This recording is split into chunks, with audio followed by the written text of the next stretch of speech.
নমস্কাৰ জনাইছোঁ অনুষ্ঠানৰ মাজলৈ আৰু আজি আমি কথা পাতিবলৈ স্বাগতম জনাই আনিছোঁ প্ৰফুল্ল হাপিলা ডাঙৰীয়া আৰু প্ৰফুল্ল হাপিলা হৈছে আছুৰ অৰ্থাৎ ডিমাছা ছাত্ৰ সন্থাৰ মুখ্য উপদেষ্টা আৰু মুখ্য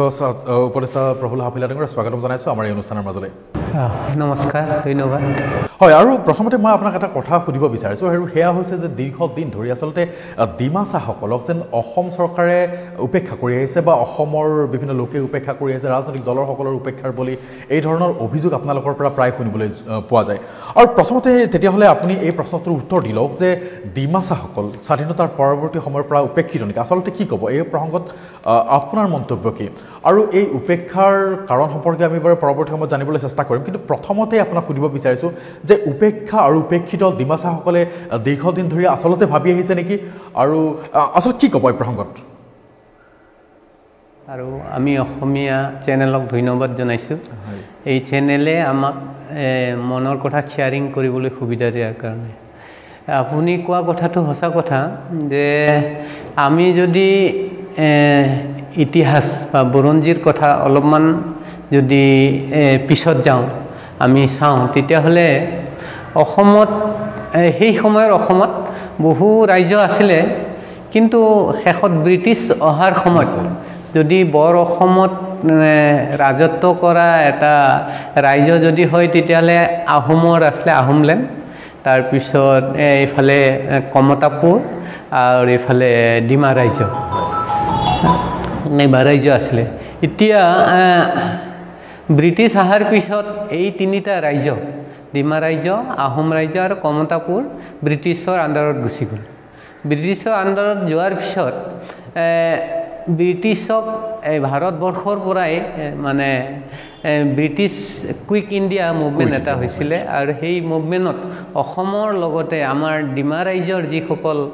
মানুহ আছিলে তেতিয়াৰ তেওঁলোকে এই সংগ্ৰামত জঁপিয়াই পৰিছিলে আৰু বহুত মানুহ তেনেকৈ সংগ্ৰামত শ্বহীদো হৈছিলে যাৰ কাৰণে ভাৰতো স্বাধীন হ'ল ভাৰত স্বাধীন হ'ল কিন্তু স্বাধীনতাৰ পিছত কিন্তু সেই ডিমা ৰাজ্যটো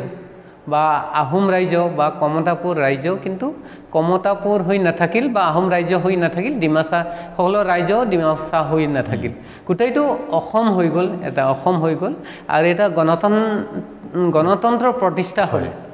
আৰু এই গণতন্ত্ৰত আমিও যিহেতু সকলো ৰাজ্যই গণতন্ত্ৰ এটা বিচাৰিছে আমিও বিচাৰি অসমৰ লগতে বা সেই সময়ত বৰ অসমৰ লগতে ডিমাছাসকল আছিলে কিন্তু পৰৱৰ্তী সময়ত আমি দেখা পালোঁ যে গণতন্ত্ৰ অহাৰ পিছত আৰু বিশেষভাৱে এটা সময়ত মানে বাহিৰৰ পৰা বহুত মানুহ ইয়াত অনা হ'ল যেনে বিভিন্ন এজেণ্ডাত গ্ৰ' মোৰ ফুড হিচাপে অনা হ'ল কিবা কিবি বেপাৰ বাণিজ্যত চাহ খেতি কৰিবলৈ মানুহ অনা হ'ল যাৰ কাৰণে এই বৰ অসমত এটা জনবিস্ফোৰণ জনগাঁথনি পৰিৱৰ্তন হ'ল গতিকে জনগাঁথনি পৰিৱৰ্তন হোৱাৰ পিছত আমাৰ সেই ডিমা ৰাজ্যত থকা অৰিজিন মানুহবিলাক অৰিজিন মানুহবিলাকৰ সংখ্যাটো নবঢ়াৰ কাৰণে কিন্তু অসমত জনসংখ্যাটো বাঢ়ি যোৱাৰ কাৰণে আমাৰ জনসংখ্যাটো কমি গ'ল আৰু আমাৰ জনসংখ্যাটো কমি গ'ল আৰু অসমত জনসংখ্যাটো বাঢ়ি গ'ল 2 গুণ 3 গুণ 4 গুণ 10 গুণলৈকে বাঢ়ি গৈছে 10 গুণলৈকে বাঢ়ি গৈছে যাৰ কাৰণে গণতন্ত্ৰত যিহেতু সংখ্যাটো কাউণ্ট কৰা হয় আমাৰ কিন্তু সংখ্যাটো কমি গ'ল আমাৰ সংখ্যা কমি যোৱাৰ লগে লগে আমাৰ MLA MP কমি গ'ল গতিকে MLA MP কমি যোৱাৰ কাৰণে আমাৰ পলিটিকেলি অট'মেটিকেলি ডিফ্ৰাইভটো হৈছে হয় আপুনি এই মুহূৰ্তত আপুনি এটা কথা উল্লেখ কৰিলে যে গ্ৰ' মোৰ ফুড আৰু যদি গ্ৰ' মোৰ ফুডৰ কথা কওঁ তেতিয়াহ'লে গ্ৰ' মোৰ ফুডৰ দ্বাৰা আটাইতকৈ বেছি সংখ্যক যদিহে আমদানি কৰা হৈছিল অসমৰ বিভিন্ন প্ৰান্ত অসমৰ বাহিৰৰ পৰা ব্যক্তি আৰু সেইসকল হৈছে পূৰ্ববংগীয় মুছলমান আৰু পূৰ্ববংগীয় মুছলমান অৰ্থাৎ বাংলাদেশী মুছলমান বুলি আমি বহুতে ক'ব বিচাৰে আৰু সেই লোকসকল অহাৰ পিছত বিভিন্ন জনজাতি কিন্তু তেওঁলোকে প্ৰভাৱিত হৈছে আৰু ডিমাছাসকলো আটাইতকৈ বেছি প্ৰভাৱিত হৈছে বুলি আপুনি ক'ব বিচাৰে নেকি ডিমাছাসকল আটাইতকৈ বেছি প্ৰভাৱিত হৈছে নেকি আপুনি এতিয়া চাওক আপুনি স্বাধীনৰ পৰাই যদি আমি কিবা কৰোঁ আমাৰ পপুলেশ্যনবিলাক কিমান বাঢ়ি গৈছে কিন্তু ডিমাছা পপুলেশ্যন কিন্তু বাঢ়া নাই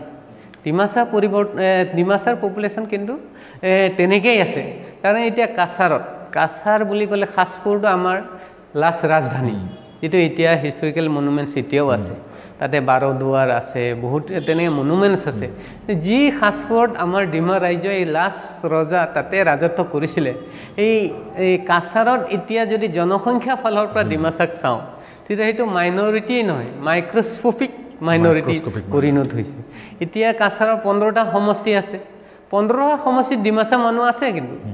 ডিমাচা মানুহ থাকিলে কি হ'ব তাতে ক'ৰবাত 5,000 ক'ৰবাত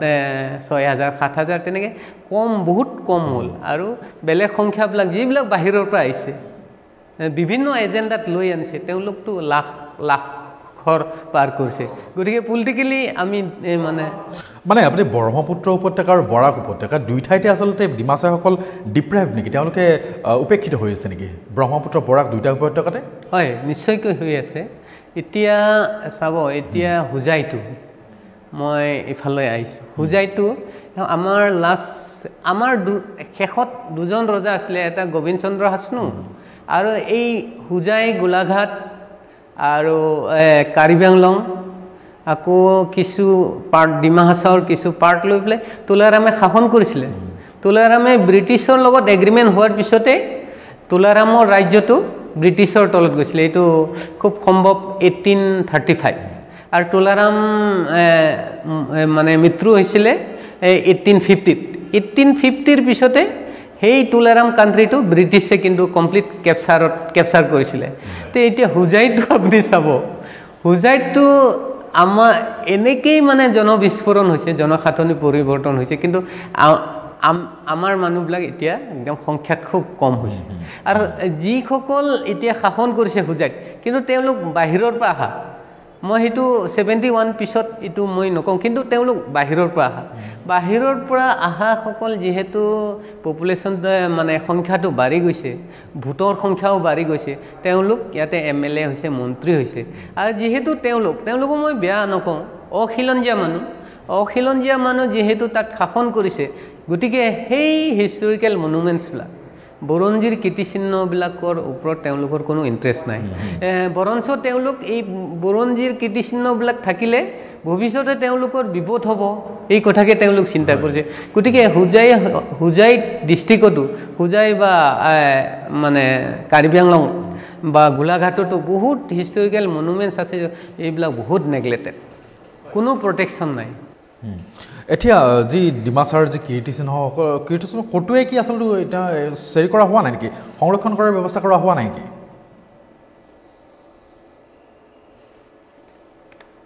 হয় কৈ যাওক এতিয়া আপুনি চাব মই প্ৰথমতে কৈছোঁ যে অসম ব্ৰিটিছ অহাৰ আগমুহূৰ্তত আমাৰ 3টা ৰাজ্য আছিল নহয় জানো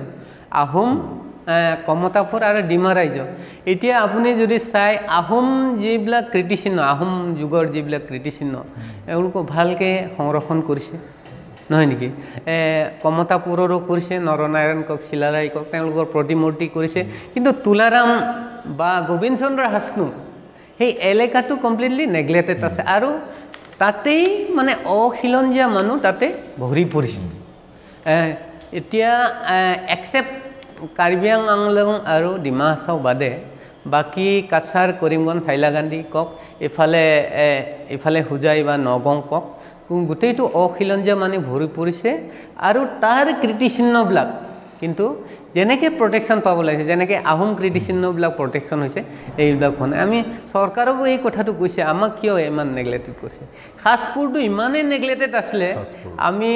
1993 কনফাৰেন্স যেতিয়া পাতিছিলে গোটেই হাবি জংঘল আছিলে আমাৰ মানুহবিলাক একদম কৰ সেৱা কৰিছে মানে ফ্ৰী ছাৰ্ভিচ কৰি পেলাই জংঘলটো কাটি চাফা কৰাৰ পিছত তাত কনফাৰেন্স হোৱাৰ পিছত চৰকাৰে অকণমান চকু দি এতিয়া অলপমান প্ৰটেকশ্যন কিন্তু যি হাৰত প্ৰটেকশ্যন পাব লাগিছিল সেইটো হোৱা নাই আৰু এতিয়া ৰাণীঘাট কক এতিয়া ৰাণীঘাট তাতে ব্ৰিজ এটা হৈ আছে এইটো এতিয়া শিলচাৰ ষ্টেচনৰ কথা কওক শিলচাৰ ষ্টেচনত আমাৰ সেই ডিমা ৰজাৰ সেই সাজপুৰৰ সেই ঘৰৰ আহিত ষ্টেচনটো আছিলে এতিয়া সেইটো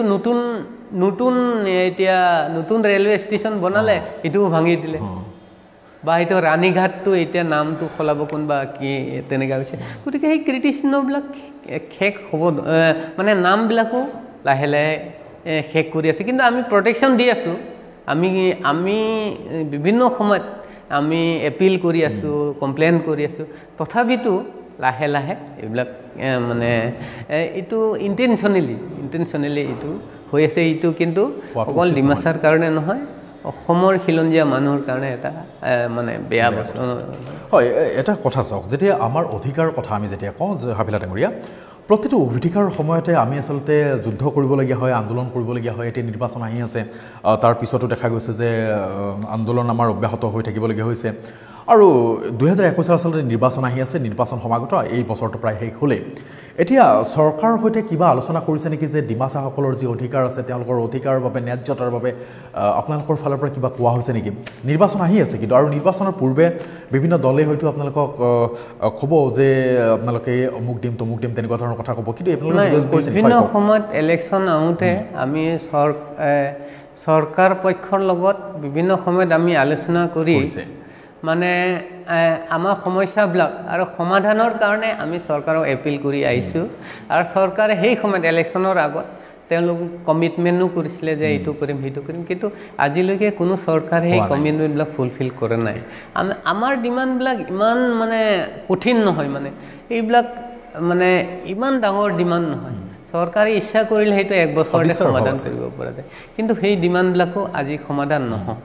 হোৱা নাই যাৰ কাৰণে ডিমাছাটো এটা এবৰ্জিন নহয় জানো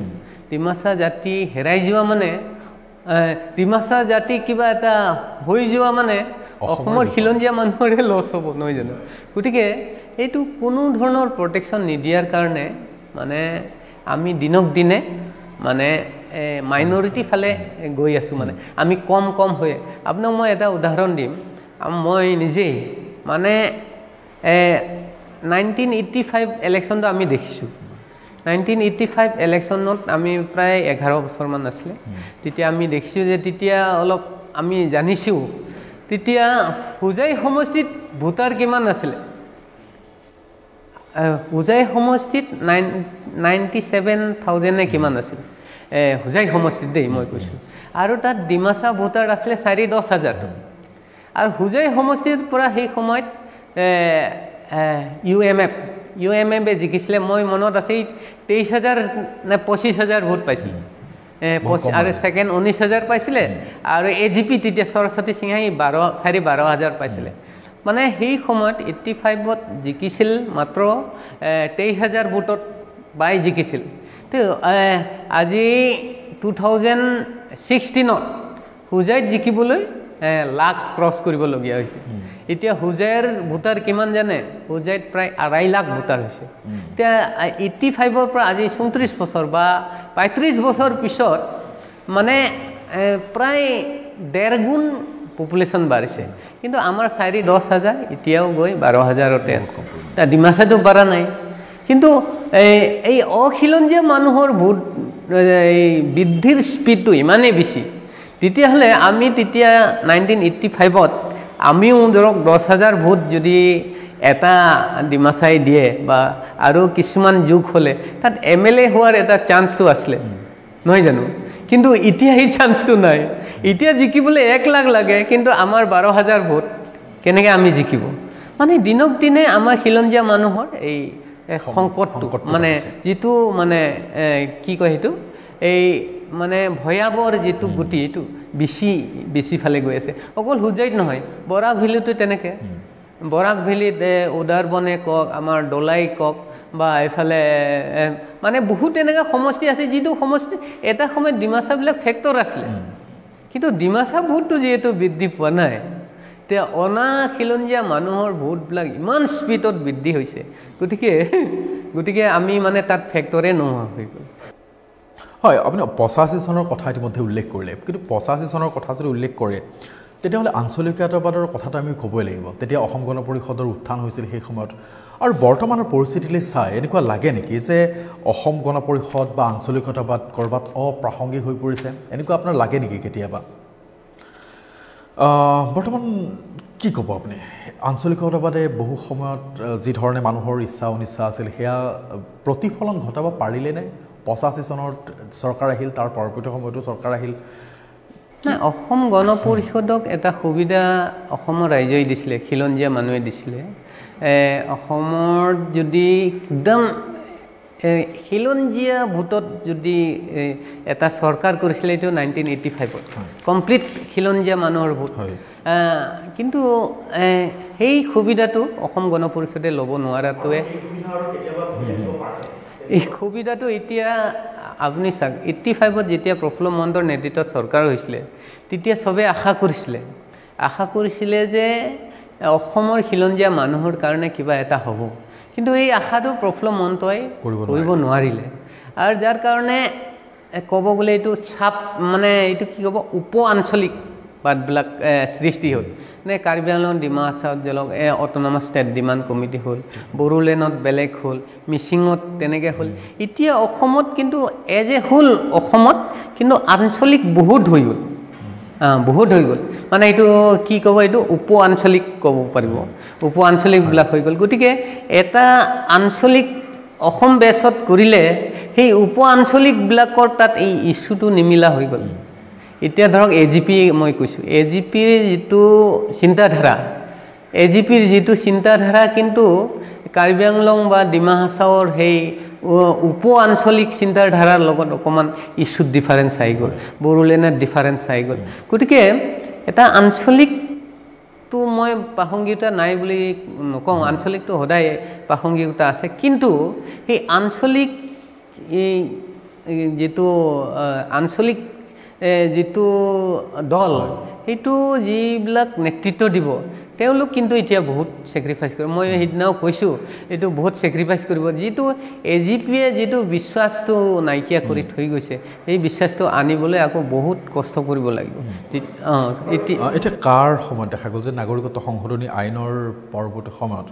কেইবাটাও আঞ্চলিক দল অসমত গঠন হ'বলগীয়া হ'ল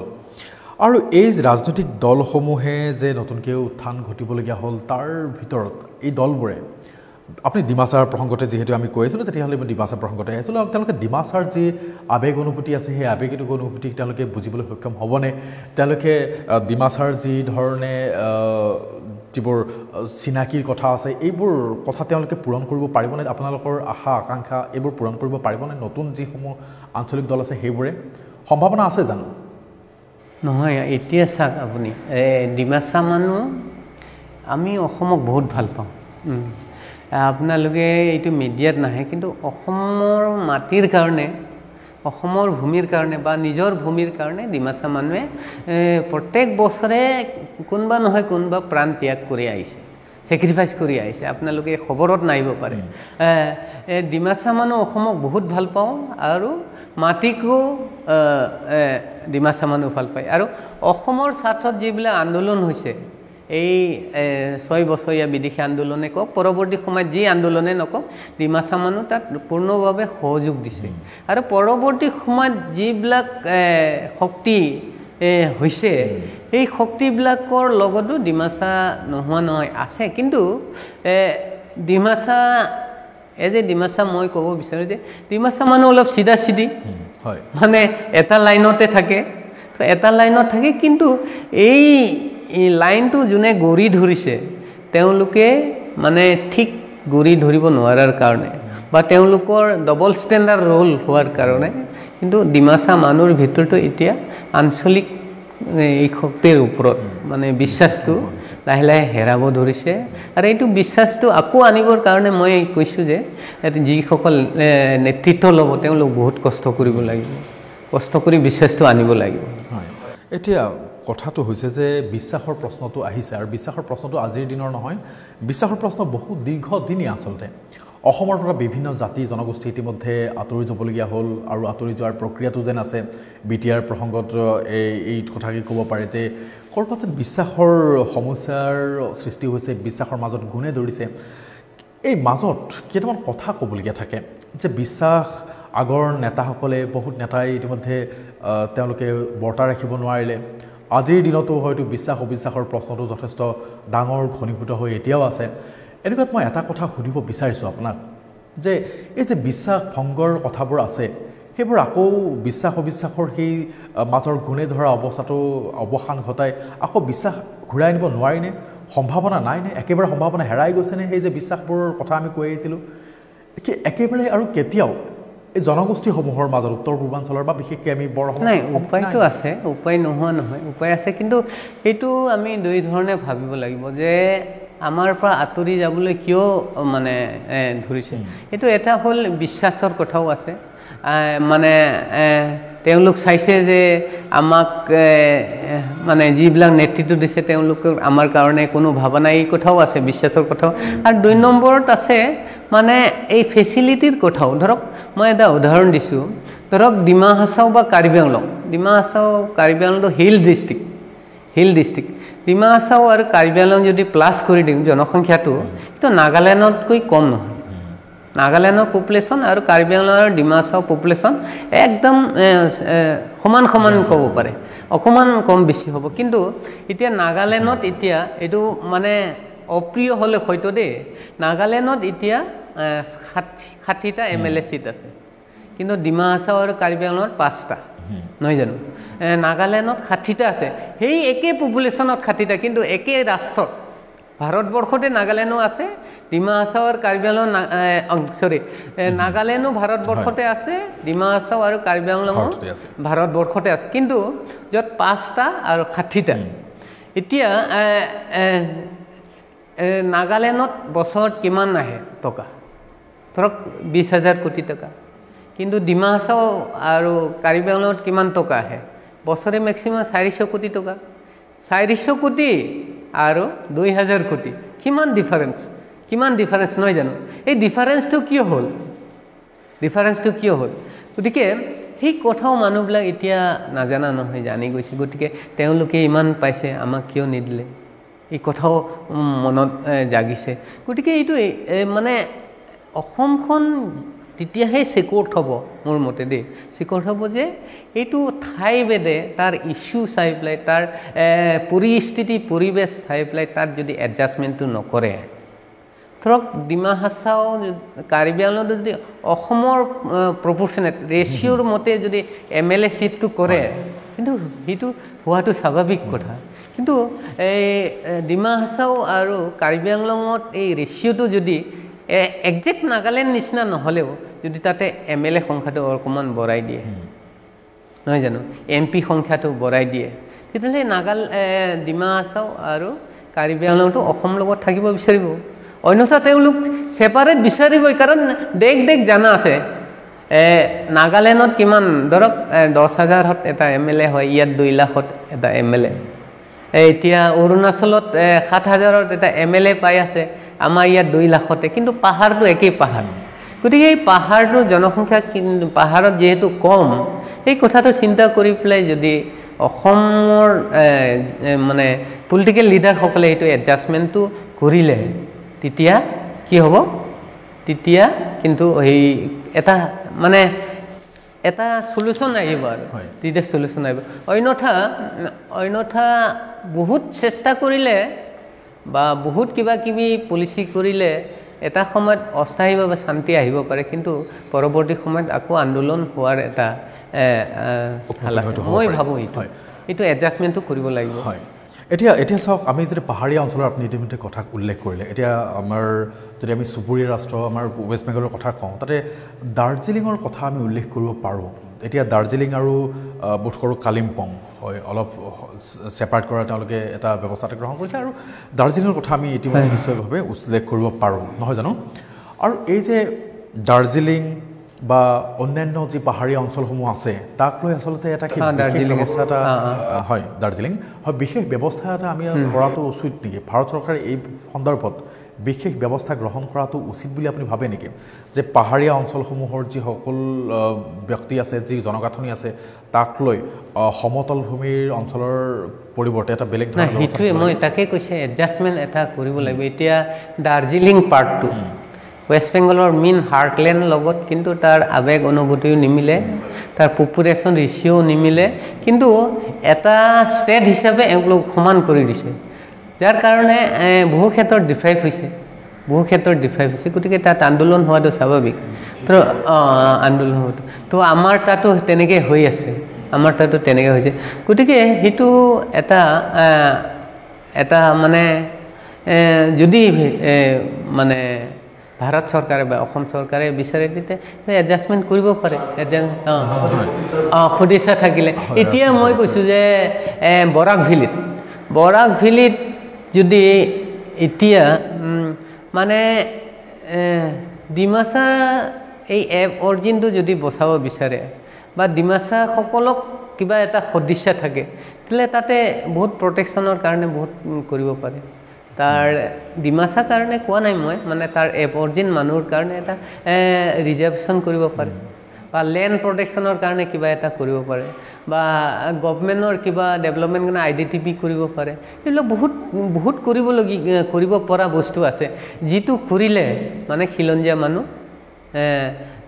তাত বাচি থাকিব আৰু তেওঁলোকৰ কৃষ্টি সংস্কৃতি বাচি থাকিব আৰু সেই অতীতৰ সেই ইতিহাসৰ কীৰ্তিচিহ্নবিলাকো বাচি থাকিব হয় আমি অনুষ্ঠানৰ প্ৰায় শেষ অংশলৈ আহিছোঁ আৰু শেহতীয়াভাৱে যিহেতু BTRৰ নিৰ্বাচন অনুষ্ঠিত হৈ গ'ল BTCৰ নিৰ্বাচন অনুষ্ঠিত হৈ গ'ল BTC প্ৰসংগত আমি আহিছোঁ আৰু BTCৰ নিৰ্বাচনত এইবাৰ দেখা গ'ল যে ভাৰতীয় জনতা পাৰ্টি যদিও তেওঁলোকে তৃতীয় পজিশ্যনত আছে তৃতীয় স্থানত তেওঁলোক আছে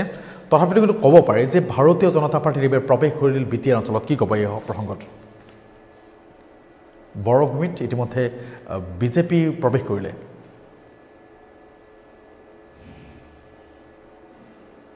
এতিয়া চাওঁ বড়োলেণ্ডৰ মানুহটো মই নহয় কিন্তু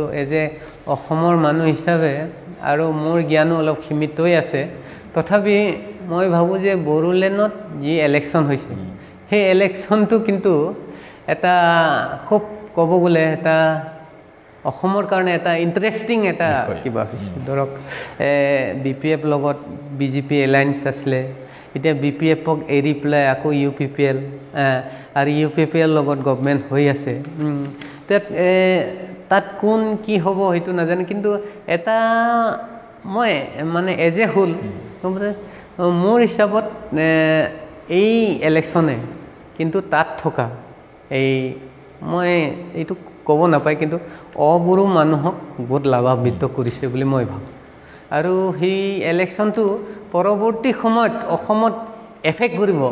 কিন্তু BJPৰ লাভ হ'বনে নাই সেইটো কথা এটা চিন্তা কৰিবলগীয়া কাৰণ এতিয়া চাব আপুনি UPPL লগত BJP এলাইন হোৱাৰ লগে লগে যদি BPF আঁতৰি যায় BPF কিন্তু এতিয়াও 17টা পাইছে আৰু প্ৰায় সমষ্টিত দুইটা নে কিমান অলপৰ কাৰণে হাৰিছে গতিকে ছিংগল পাৰ্টি হিচাপে তেওঁলোকে মানে এতিয়াও মানে সবচে পাৰ্চেণ্টেজ বেছি ভোট তেওঁলোকে পাইছে যে UPPL লগত BJP হৈ যায় তেতিয়াহ'লে কিন্তু BPF আকৌ কংগ্ৰেছ লগত গ'লে কিন্তু তাৰ এটা ভয় আছে কিন্তু BJP গতিকে BJP এইটো কেনেকৈ টেকেল কৰে এতিয়া চাওক UPPL ফটাফট যদি লৈছে কিন্তু BPFক যদি এৰি দিয়ে কিন্তু এই হাগ্ৰামাৰ একটা বৃহৎ পৰ্চনটো এটা শক্তিটো কিন্তু এতিয়া মই কৈছোঁ যে এই যি মিত্ৰতা আছিল BTRৰ যি মিত্ৰতা আছিল সেয়াবাৰ কিন্তু নিৰ্বাচনৰ প্ৰাক নিৰ্বাচনী মিত্ৰতা নহয় সেয়া পোষ্ট মানে নিৰ্বাচন উত্তৰ আচলতে মিত্ৰতা সি আচলতে পৰৱৰ্তী যি বিধানসভা নিৰ্বাচন আছে তাত কিবা ধৰণৰ প্ৰভাৱ পেলাব পাৰে নেকি কি ক'ব বিচাৰে আপুনি কি দেখা পাইছে যে পোষ্ট নিৰ্বাচনৰ যি মিত্ৰতা আছে সেই মিত্ৰতাই আগন্তুক নিৰ্বাচনত কিবা প্ৰভাৱ পেলাবনে কিবা পেলাব পাৰে নেকি বাৰু হয় এতিয়া এইটো হ'ব পাৰে মোৰ হিচাপত ধৰক হাগ্ৰামাই কিন্তু BTDত যিমান MLA চিট আছে কিন্তু হাগ্ৰামাই BJPক এৰি দিবলৈ ইচ্ছা নাই ধৰক BJP এইটো কুফল হ'ব যে BTD যিবিলাক MLA চিট আছে এইবিলাকত BJP হৈও জিকাই আনিব লাগিব গতিকে হাগ্ৰামাৰ লগত থাকিলে কিন্তু এইটো সম্ভৱ নহ'ব এইটো লৈ পেলাই ষ্ট্ৰেটেজিটো সলাব পাৰে কিন্তু আল্টিমেটলি যদি হাগ্ৰামাক এৰি দিয়ে তেতিয়া এটা বৃহৎ শক্তি কিন্তু বেলেগ মানে BJPৰ এণ্টি গ্ৰুপে এইটো যদি পাই যায় তেতিয়াহ'লে সেইটো বিজেপিৰ কাৰণেও অলপ মানে কিবা হ'ব নিৰ্বাচনী অংক নিশ্চিতভাৱে চাবলগীয়া হ'ব আৰু সেয়া আছিল প্ৰফুল্ল হাফিলা ডাঙৰীয়া ধন্যবাদ জনাইছোঁ আপোনাক আৰু প্ৰফুল্ল হাফিলা ডাঙৰীয়া আপোনাৰ সৈতে আমি পৰৱৰ্তী সময়তো কথা পাতিব লাগিব অৰ্থাৎ ডিমাছাসকলৰ যি ধৰণৰ অভাৱ অভিযোগ আছে তেওঁলোকৰ যি আইডেণ্টিটিৰ সমস্যা আছে যি চিনাকিৰ সমস্যা আছে সেই সম্পৰ্কে কথা পাতিব লাগিব হাফিলা ডাঙৰীয়া ইমান সময় দিয়াৰ কাৰণে আপোনাক ধন্যবাদ জনাইছোঁ আৰু পৰৱৰ্তী সময়তো আমি আপোনাৰ সৈতে কথা পাতিম আৰু যি ধৰণৰ সমস্যা ডিমাছাসকলৰ হৈ আছে সেই সমস্যাসমূহৰ সম্পৰ্কেও কথা পাতিবলৈ পৰৱৰ্তী সময়ত আমি আপোনালোকক লগ পাম বুলি আপোনাকো ধন্যবাদ জনাইছোঁ আমাক এই কথা ক'বলৈ সুবিধা দিয়াৰ কাৰণে হয় ধন্যবাদ